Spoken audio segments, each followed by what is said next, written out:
जय माता दी दोस्तों, पूजा शक्ति में आप सभी मेरे भाइयों और बहनों का बहुत बहुत स्वागत है। आज जिस नए विषय पर हम चर्चा करेंगे वो है घर में रखी हुई खंडित मूर्ति या पिक्चर्स जो होती हैं या कैलेंडर्स होते हैं, कई बार उस पर भगवान के चित्र होते हैं और वो फट गई होते हैं, तो इन सभी को घर में रखना चाहिए या नहीं रखना चाहिए। देखिए,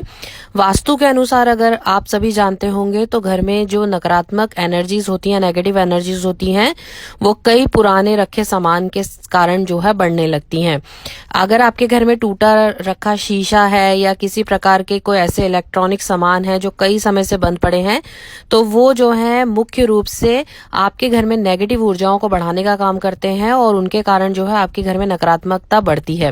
ठीक उसी प्रकार से अगर आपके घर के मंदिर में कोई भी ऐसा कोई पिक्चर रखा है जो काफी समय से पुराना हो गया है, किसी तरीके से खंडित हो गया है, फट गया है या पानी लगने के कारण अगर उसमें सीलन आ चुकी है, तो आपको तुरंत जो है उनका विसर्जन करके उनके स्थान पर कोई नई मूर्ति या पिक्चर रखनी चाहिए। कई बार क्या होता है, जो भक्त होते हैं वो जब अपनी भक्ति करते हैं, कोई साधनाएं करते हैं, तो कोई भी मूर्ति हुई, जैसे शिव पिंडी हुई या कोई ऐसी मूर्ति होती है, माता की मूर्ति हुई, दुर्गा माता की मूर्ति हुई, या कोई एक ऐसी पिक्चर होती है जिनसे उनका लगाव जो है बहुत ज्यादा बढ़ जाता है, परंतु समय के कारण या कई बार केयर ना करने के कारण जो है वो मूर्ति कई बार खंडित हो चुकी होती है। चाहे उसके छोटे ही टुकड़े खंडित हुए हों, परंतु खंडित मूर्ति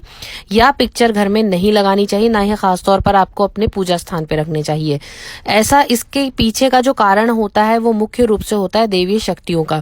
क्योंकि जो सात्विक देवी शक्तियां होती हैं वो सभी जो हैं साफ सफाई वाले स्थान पर ही अपना जो स्थान है वो बनाती हैं। वो सात्विक जितनी भी चीजें होती हैं, जहाँ खुशबू होती है, साफ सफाई होती है, वहीं पर जो सात्विक एनर्जीज होती हैं या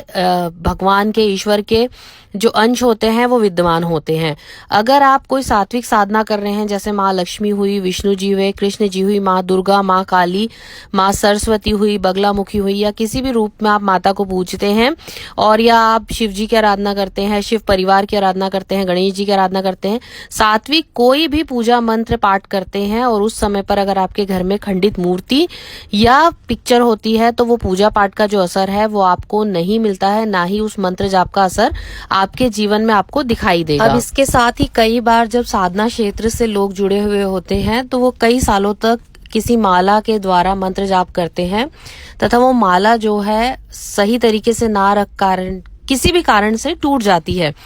तब उसके बाद भी वो अपने हाथ से उसे जोड़कर जो है उसमें मंत्र जाप करते रहते हैं। ऐसी अवस्था में आपको उस माला का जो है ग्रहण त्याग देना चाहिए। खास तौर पर जब हम महालक्ष्मी साधना या लक्ष्मी साधना करते हैं